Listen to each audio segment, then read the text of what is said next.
Hello and welcome to this Precision Polymer Engineering webinar. My name is Steve Subcliffe. I'm an operations manager with IHS and I want to review a few housekeeping items with you before we begin. Please take a moment to familiarize yourself with the operation of the user interface for today's webinar.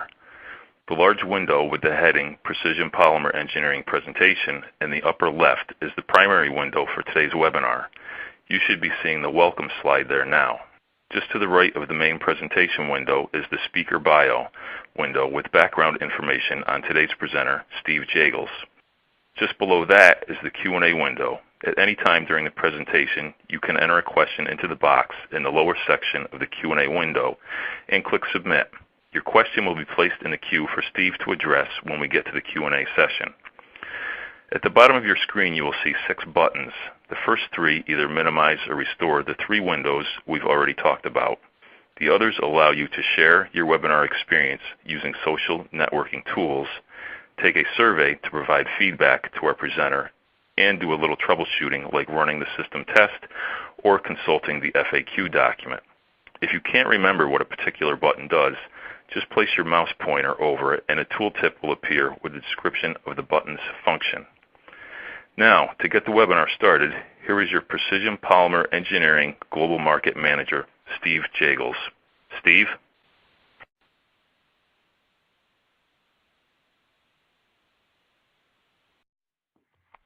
Well, good morning.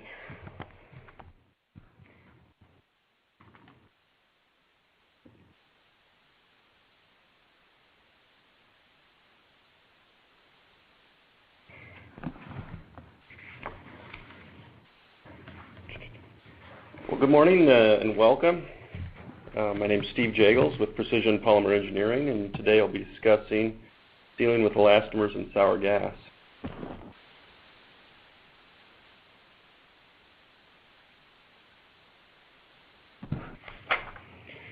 So in today's presentation, I'll be discussing what is sour gas, the effect of sour gas on elastomers, types of elastomers used in the oil field, industry specifications for sour gas resistance on elastomers, some examples of test data from some tests we've run at Precision Polymer Engineering, and finally some conclusions.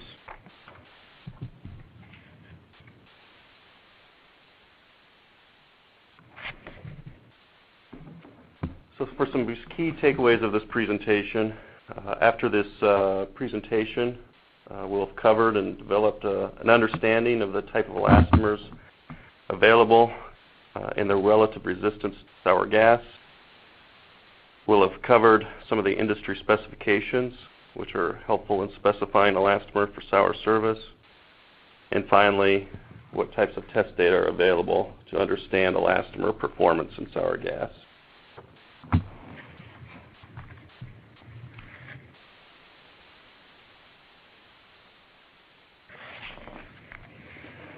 So let us start by reviewing a few properties of sour gas that probably most of you will know.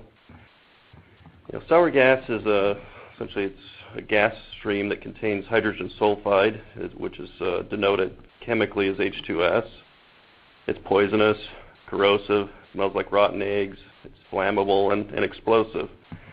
And it's just a chemical we do not want to take the risks in trying to contain it. Now, sour gas is naturally occurring and found in many oil and gas wells throughout the world with concentrations of a few parts per million to over 65%. Importantly, for those of us trying to seal it, we have to understand that it's reactive towards metals and polymers. So as sealing specialists, we need to know how sour gas will affect the polymers we use so our equipment is safe and reliable.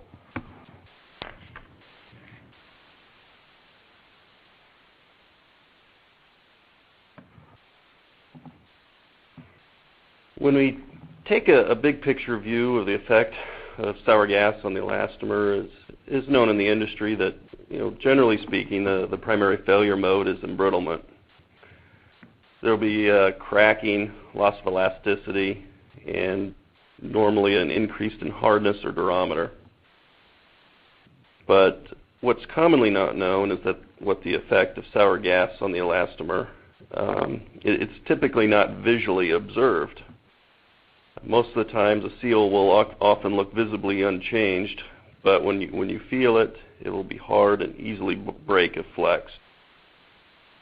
The better way to measure the effect of sour gas in elastomer is by measuring the change or loss in the material's elongation and or change in modulus. And later in the presentation, I'll show you some data that shows the effects dependence on time, temperature, and concentration.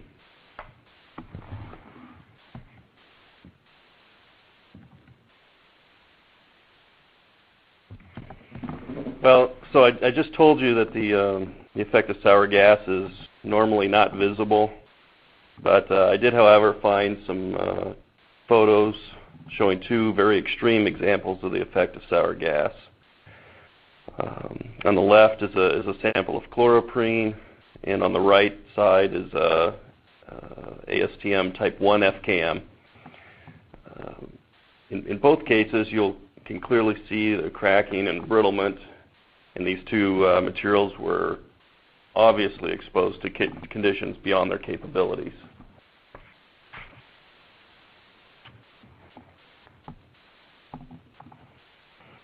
Now I'm going to show this chart here.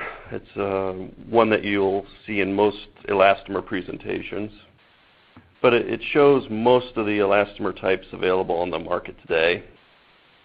The x-axis measures fluid resistance as defined by volume swell, while the y-axis represents temperature resistance in degrees Celsius.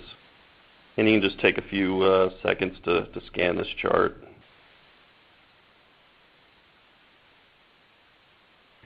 Now in the lower left, you'll see elastomers such as natural rubber and EPDM, while in the upper right you'll find the higher performance elastomers most often used in the oil and gas market.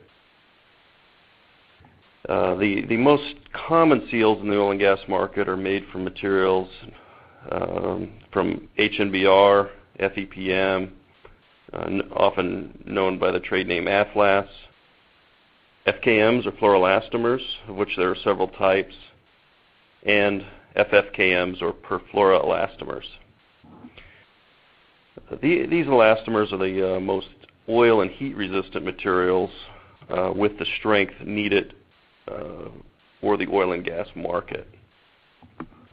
Now the chart itself, it's a simple way to organize the various polymers, but it doesn't really give you a full picture of the capabilities and advantages of each material. And so that would require much more in-depth analysis. But in the end, it's a simple chart to look at polymers and categorize them on a general basis.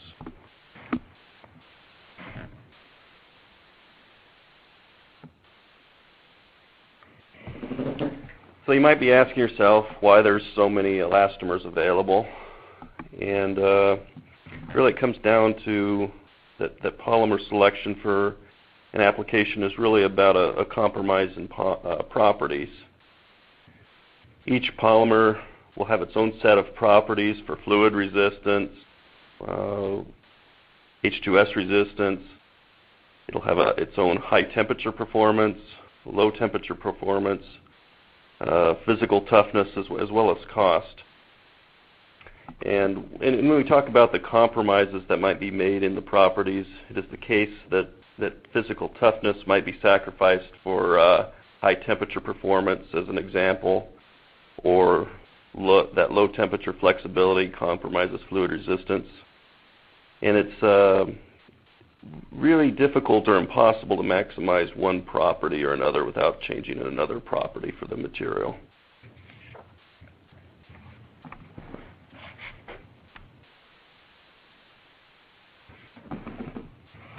So as a quick reminder, as I just mentioned, the most common elastomer types used in the oil and gas market are HNBR, or hydrogenated nitrile butadiene rubber. And this polymer is known for its physical strength. It's really one of the workhorses of the industry. We have FEPM, often referred to as by its trade name AFLAS, or TFE/E. tetrafluoroethylene copolymer. And this is a very good overall high performance material, good heat resistance and fluid resistance, but it has poor low temperature performance. And then we have the FKMs, or fluoroelastomers, and there's a variety of these grades with various levels of fluid resistance, and some of them are subject to various types of chemical attack. And then finally we have the FFKMs, or perfluoroelastomers. These polymers are nearly chemically inert, but depending on the grade, they can have very poor low temperature performance, or while they may be heat resistant, they may have poor physical strength at elevated temperatures. And the selection of polymers will be the subject of the subsequent data sets in the later slides that I have.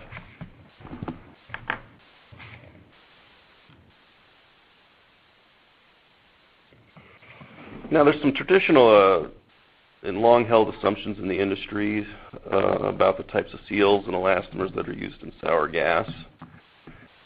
These assumptions, rule of thumbs as they might be, one would be that AFLAS and FFKMs are known to be very resistant to H2S.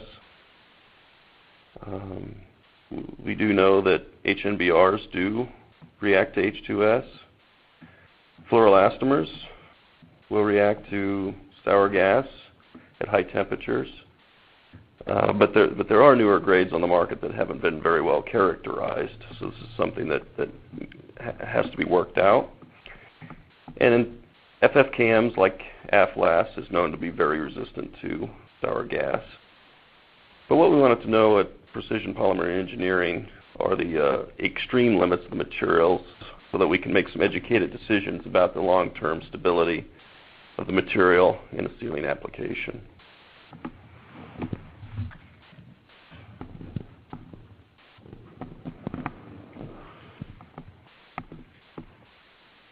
Now, this slide shows a little bit of chemistry, but it shows the effect of H2S on a nitrile elastomer.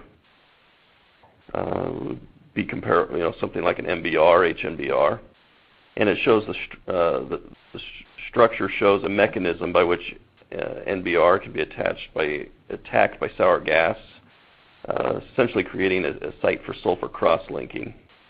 And it's easy to see that with enough time and temperature that a nitrile or HNBR type elastomer will become brittle with excess cross-linking. But as a side note, it is worth pointing out that there are various grades of nitrile and HNBR polymers with varying degrees of acrylonitrile levels. And it is known that if you have lower ACN grades, they do have better H2S resistance and better low temperature performance, but you do sacrifice oil resistance. So we won't be talking too much more about HNBRs, but it is I think good to note that HNBRs are general good all-purpose elastomers in the oil and gas market, but they are definitely affected by H2S. So in the subsequent slides, we'll focus more on the fluorinated polymers.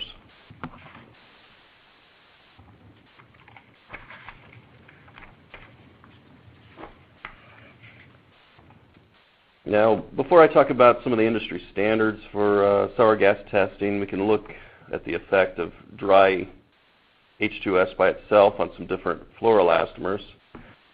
And what this graph shows is the change in elongation in percentage after subjecting 3 different fluoroelastomers to 64% H2S for 19 days at 220 degrees C. So this is quite an extreme test. And the point here is that you can see that 2 of the materials lost most of their elongation while the other one remained nearly unchanged. And what's interesting here is that this isn't actually a test of pure H2S resistance, but it's not typically how sour gas resistance is measured in the industry or reported. And in most cases, an H2S application is found with other gases, other fluids, making suitability in testing more complicated. And as we'll see in a few minutes, that most data that you'll see will not be pure H2S. It'll be a mixture of gases, hydrocarbon fluids, and water.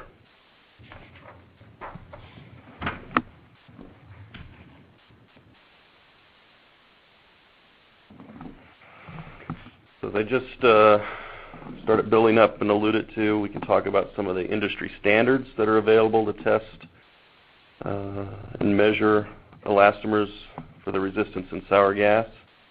Now, all these test methods have a varying percentage of sour gas.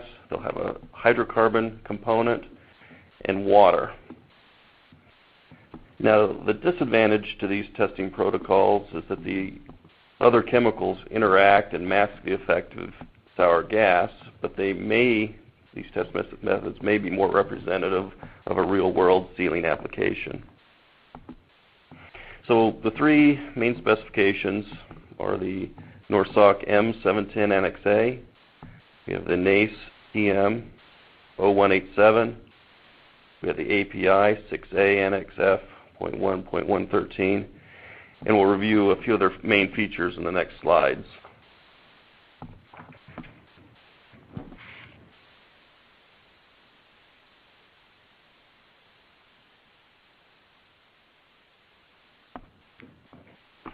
So here's a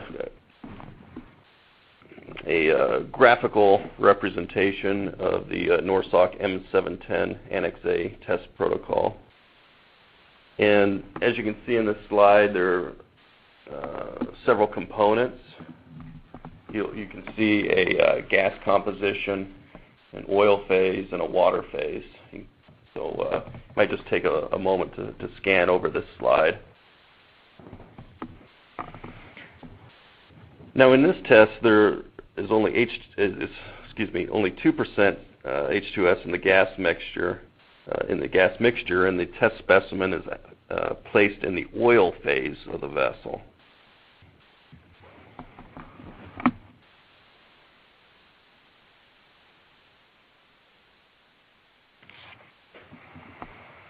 So when we talk about Norsok M710 Annex A results, it's important to understand what are the test conditions and what is being measured. So after the testing period, we measure the stress and strain measurements. They are taken as well as the hardness change. We measure the compression set and the weight and volume change of the material. This is all good, but part of the test protocol is that the user can select the time and temperatures. So 3 test temperatures are selected, and what this allows the user to do is gather test data that can be used in Arrhenius models to predict the lifetime of the elastomer. Well, in practice, this doesn't work always as well as we'd like it to, as the samples may be degraded by more than one mechanism beyond just heat in the sour gas, as you have a number of different chemicals and fluids involved. So in practice, this means that a reported pass to the Norsok Annex A type test data could be at a much lower temperature than what the supplier might want, and it may indicate that the test was run so that not enough reaction took place to detect damage. So if the temperature selection is too low, you may not actually see enough change or effect to make a good determination for an application. And it's also it's important to know that at 2% H2S, it may not be representative of many of the newer oil and gas production sites.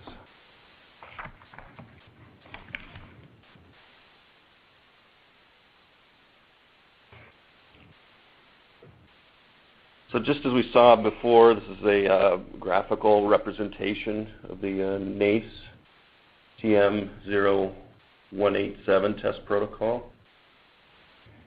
So it is similar to the Norsok test, and here again you can see the gas composition, the oil phase, and water that is charged into the test vessel.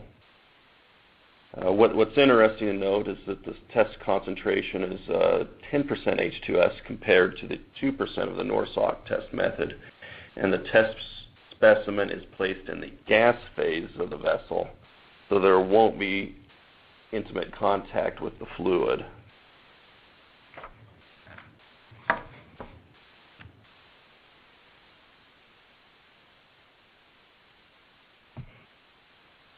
Now the NACE standard reports visual inspection, stress strain tests, hardness change, compression set, weight and volume change of the specimen. But however, there's no defined pass or fail criteria in the test method. The test time is for a minimum of 24 hours at 100 degrees C. These are the minimum times and temperatures, but a supplier may select more aggressive times and temperatures, but many times a supplier may not have much of an incentive to go beyond the minimums in reporting test results. I think in practice, the time and temperature minimums really aren't representative of a lot of the sealing applications we see today. So by and large, just having this test may not have much real-world value.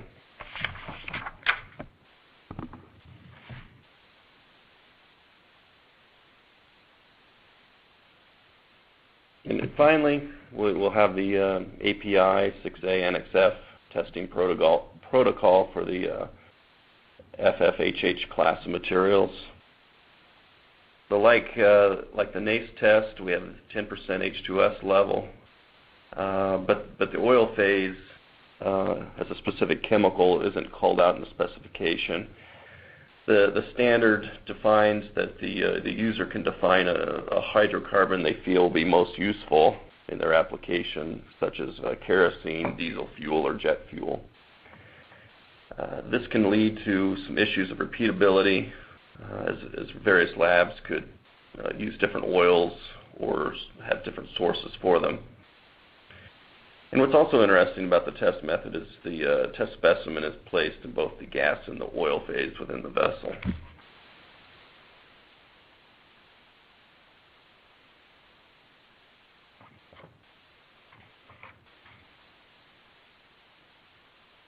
So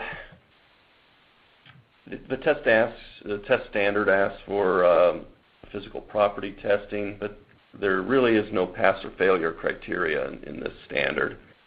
However, we've found that in practice, a lot of end users might choose and look at the Norsok criteria, which would be a 50% loss in physical properties on the stress strain, a maximum of 25% volume swell, and a loss of 20 points in hardness on a 90 durometer specimen. So the test exposure time is longer than that of the NACE test minimum at 160 hours, but the temperature is actually defined by the equipment operating temperature of the end use equipment.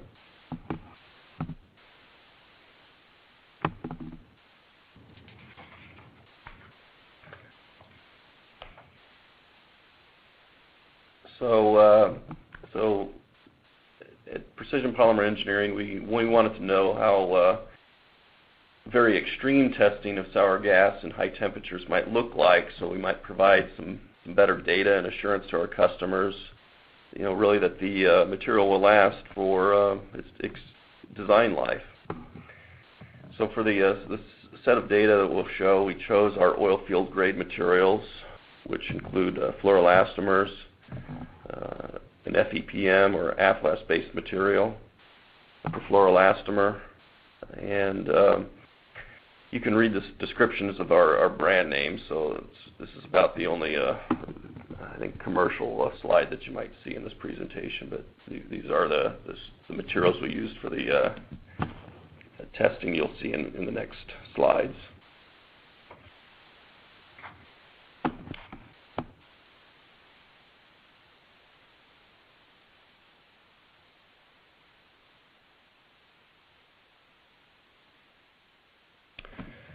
So for this series of tests, we chose some very extreme conditions, and we chose to follow the Norsok protocol with the idea of pushing the limits of the materials with both high temperatures and sour gas to see what would happen, and report the data over a long period of time just to really get a good sense of what was happening with the material and see if they remained stable.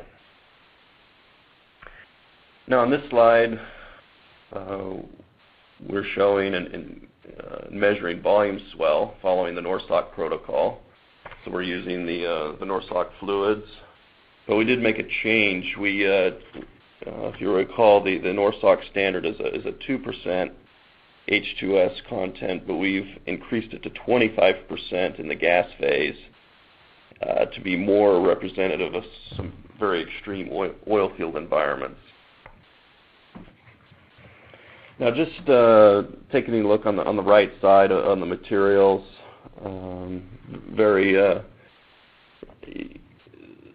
you'll see some compound designations that we have. So we have our A90H was an FEPM. We've got a V91J, a V91K. That's a low temperature fluoroelastomer or FKM. We have a V91A, which is an extreme low temperature FKM. We have G92E, which is a perfluoroelastomer, and G90LT, which is a very low temperature grade of perfluoroelastomer or FFKM. So at the end, there'll be a table showing what some of these materials are. So when we look at the graph, what we observe here is that when the specimens are put into the vessel and tested, we see the volume swells. Now, on this chart, all of the FFKMs and FFKMs don't swell very much, but you can see on the blue line, the aflast-based material, it shows a very high volume swell. In this case, we believe that it's really not the sour gas that's causing the issue, but rather it's toluene in the oil phase that swells the material. So I think the takeaway here is that it's important to see and really understand this data, so as a seal user you can interpret the results in a correct way, so that you can appreciate that in this case, you know, the aflast-based material didn't necessarily have a problem with sour gas when it was actually a high volume swell in the high aromatic content of the test fluid.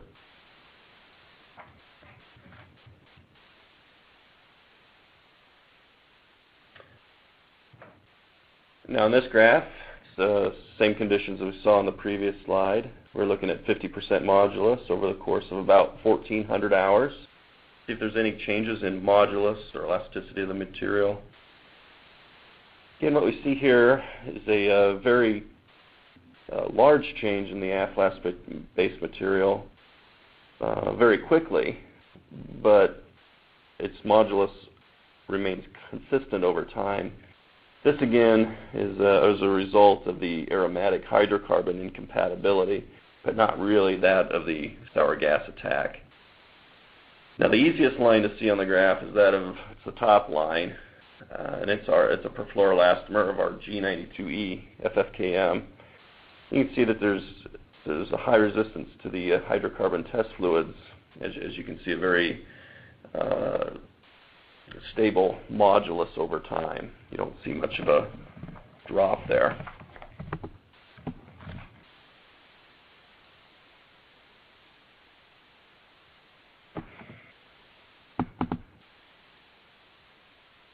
So the same conditions as before. We're looking at the high concentration of sour gas at 25%, looking at the change of elongation over time. Here again, we've taken the variety of oil-filled fluoropolymers, again in a FAPM, several types of FKM and perfluoroelastomers. And overall, we see very little change in the elongation of all the materials. So if we were going to see a sour gas attack, then the elongation would be expected to decrease and the material become brittle.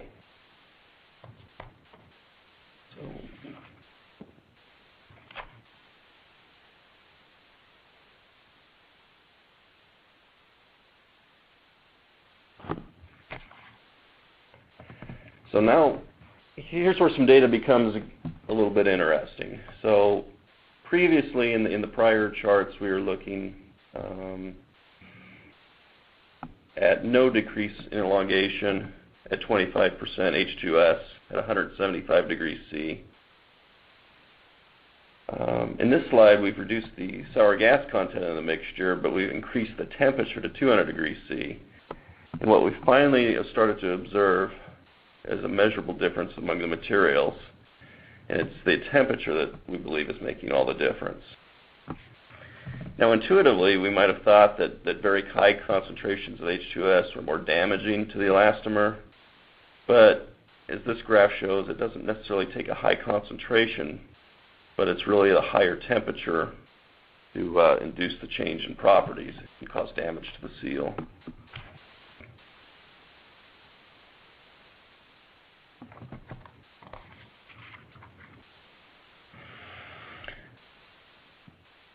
Now, it's important that when specifying a seal for sour gas service that you request test reports and data to make an informed decision about compatibility. You know, we've shown that there are different test protocols and standards, and they don't necessarily compare to each other. It's important to note that the test temperatures are very important, and that you need to note them whenever you see a testing certificate.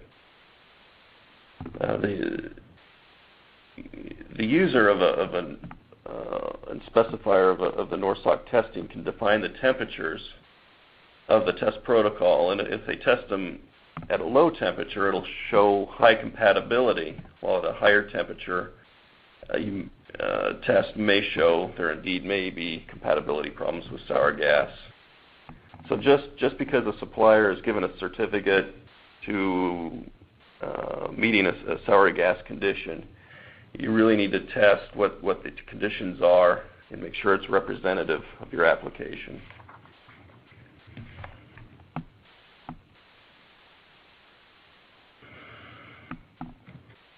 So I'll leave this presentation with a few conclusions to consider when looking at sour gas compatibility. The first is that test methods include aromatic hydrocarbons, which can greatly swell elastomers, but this isn't necessarily a measurement of sour gas compatibility. You know, it's important to really understand the nature of the test method and the differences among them. It's just important to know that, you know, if the test time and temperature of the test method is really representative of the field application. And through a lot of testing that we've done, we've shown that we can react FKMs and harden them with H2S exposure and temperature, and that temperature plays a much larger role than concentration of sour gas in the compatibility of fluoroelastomers.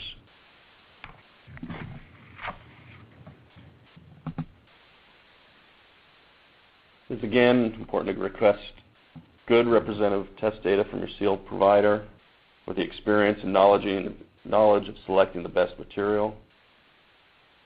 The test temperature is very important, much more so again than the concentration of the sour gas. And finally, we all know that there's considerable risk involved in H2S operations, and they really shouldn't take unnecessary risks with untested elastomers. So it's really important that when specifying and creating a sealing solution for your application that you ask for the appropriate and relevant test data.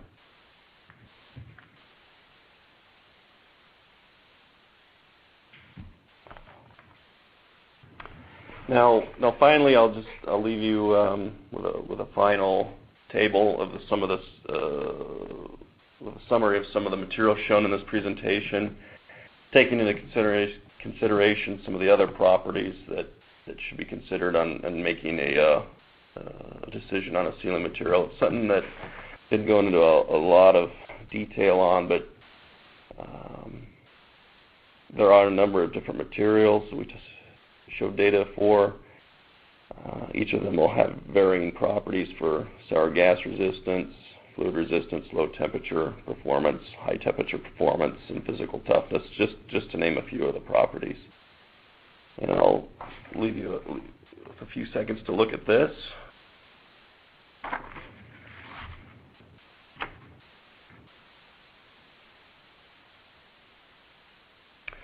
And that concludes the prepared portion of my presentation.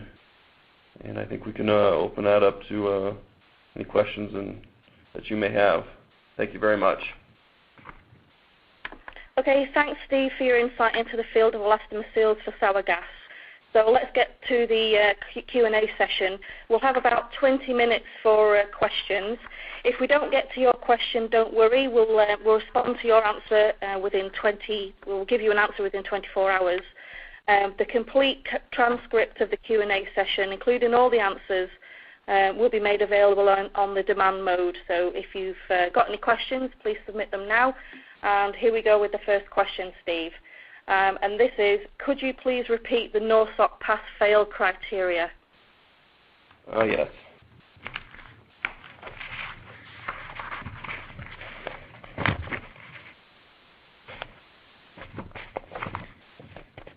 So, let me actually pull up my notes really quickly, and I will move over to that slide. One second.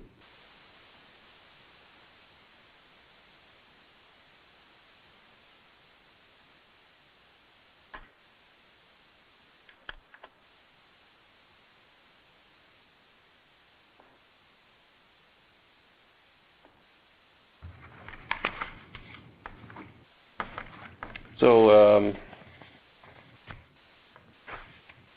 from this slide here, the Norsok measures essentially the pass-failure that most people look at is a 50% change in the tensile elongation and elastic modulus, and a 25% change in volume swell.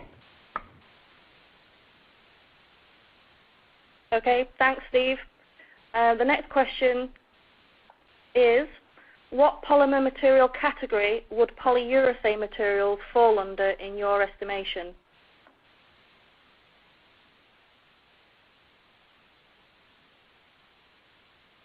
Well, polyurethane is its own material. I'm not quite. Can you repeat that question again? Which category? Yeah, which category does polyurethane fall into? So I guess, is it classed as an elastomer, or is it something else? Well, it could be certainly considered an elastomer. It's not something that we really focused on here with our test data, but certainly it is very well and often used in the oil and gas market, and something I can get back with you on. Okay. If you could just go back to slide 9, please, Steve. The question is, where would CalRes fall on this chart?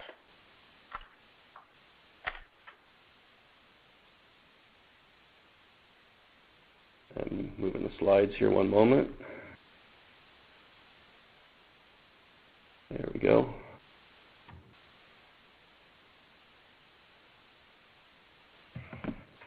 Yeah, so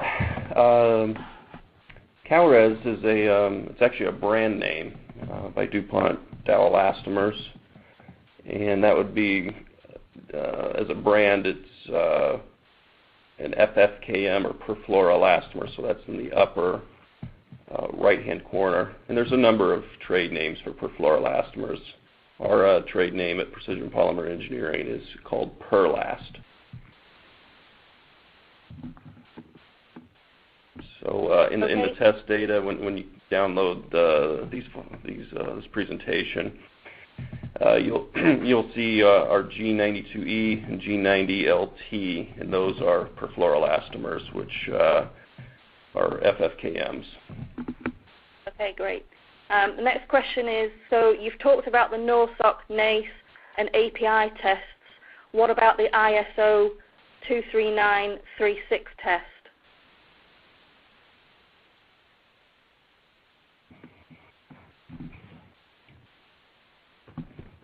Yeah, that's that's another good standard. It's one that we haven't at PPE done a lot of work with. I would say, generally speaking,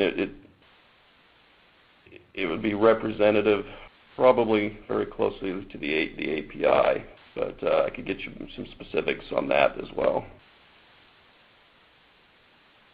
Okay.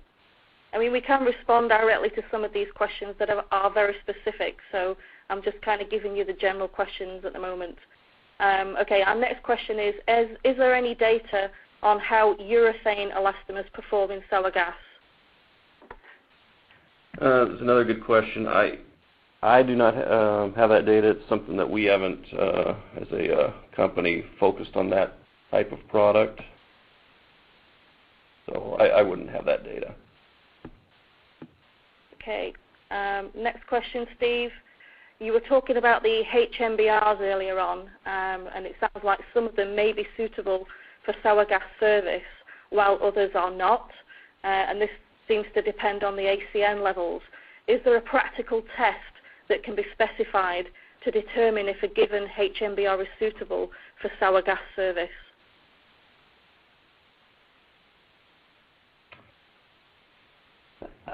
That's a very good question. I think to say there's a simple test, probably not. I would say the industry probably has experience and perhaps is grandfathered or found through practice that some HMBR grades will work in small concentrations of H2S at given temperatures. But I think what's probably best to ask the seal supplier is the ACN content of the material. I would say, generally speaking, that the mid ACN content grades are probably more prevalent in the industry for products like O-rings. But if you're very concerned about an HMBR being used in sour gas, you can improve its performance by requesting a low ACN polymer. Okay, thanks, Steve. Got another good question here. How realistic are the various standards in predicting the performance in actual applications?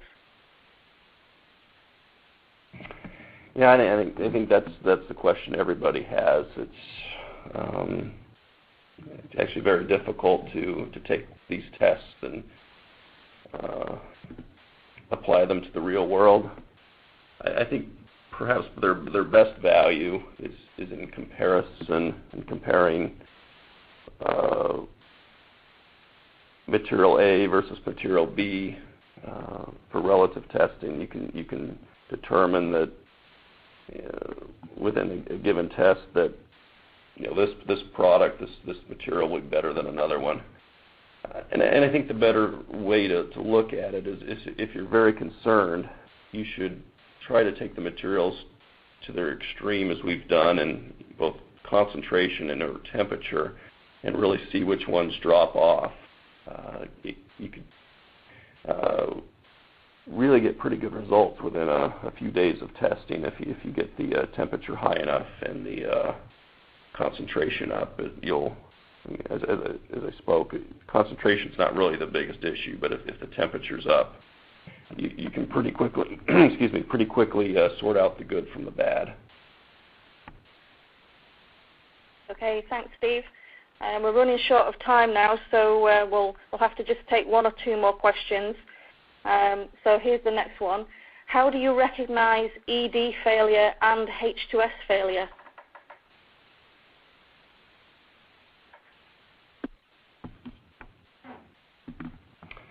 That's a good question. I think if you got the seals back, I think the question's referring to you got the seals back from your application and you're looking at them. If it's an ED failure, I think you're going to actually see actual cracking, along the mid, either some bubbles or some cracking along the, could be either the parting line or through the center of the seal. It's probably more common. And it may not be, the cracks may not be uniform throughout the seal. Whereas I think if you did indeed get sour gas attack in a return seal, you'd probably see if cracks are visible.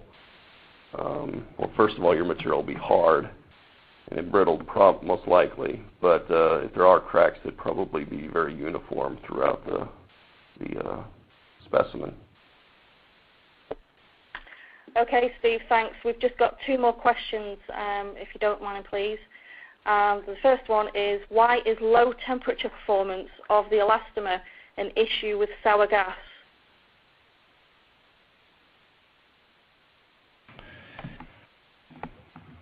Yeah, very good question. So many of the materials, specifically FEPMs or AFLAS, and many of the perfluoroelastomers that are on the market don't necessarily have very good low temperature properties. So they're H2S resistant, but if you have a valve that's being used in the Arctic, or you're using something subsea, or in another application where it's very cold, those sealing materials, although they would be H2S resistant, they wouldn't hold up or remain flexible and retain their sealing properties at the lower temperatures. And we're talking, in terms of low temperature, we're talking around 32 Fahrenheit or 0 C is when they switch over from being an elastic material to their glassy state. So it's not a very cold temperature. So if you do have those applications, you need to look at some of the low temperature grades, which may a fluoroelastomer or a perfluoroelastomer that will perform and be flexible at the low temperatures. Okay, thanks, Steve. So we're running out of time now, so here's our last question. If you have asked a question, we will reply to you directly, so don't worry, we will get round to all the questions that we've received. We've got quite a few here. So the last question, Steve, really to sum it all up is, what is the effect of the concentration of H2S on the elastomer? Yeah, that's a very good question. So in our testing, as you get in the not in the part per million range, but when you're actually at the at percentage levels of it's called out on the test protocols of, let's say, the 2% on the Norsok. As you get into the higher levels like that, it's not so much the percentage of H2S it's important. It's really the test temperature that creates most of the damage. If there's going to be a H2S attack, it's going to be the same at 2% or a 25% concentration. But the temperature really induces the attack to take place at a fast rate. Okay, thanks, Steve. So we're going to have to wrap up this webinar now. Steve from Precision Polymer Engineering, thank you for spending some time with us all today. To find out more information on the high-performance sealing solutions from PPE, please visit their website, and as always, feel free to call or email Steve with any questions or queries direct. You will be receiving an email from PPE with a link to the on-demand version of this presentation, where you can also access a PDF of the slides and the Q&A transcript. Lastly, please take a moment to complete our survey, which will appear on your screen at the end of this webinar. Again, thank you for taking the time to learn more about elastomer seals and how PPE's solution-minded approach can help you achieve the results that you need in your sealing applications. Thanks again, everyone, and have a great day.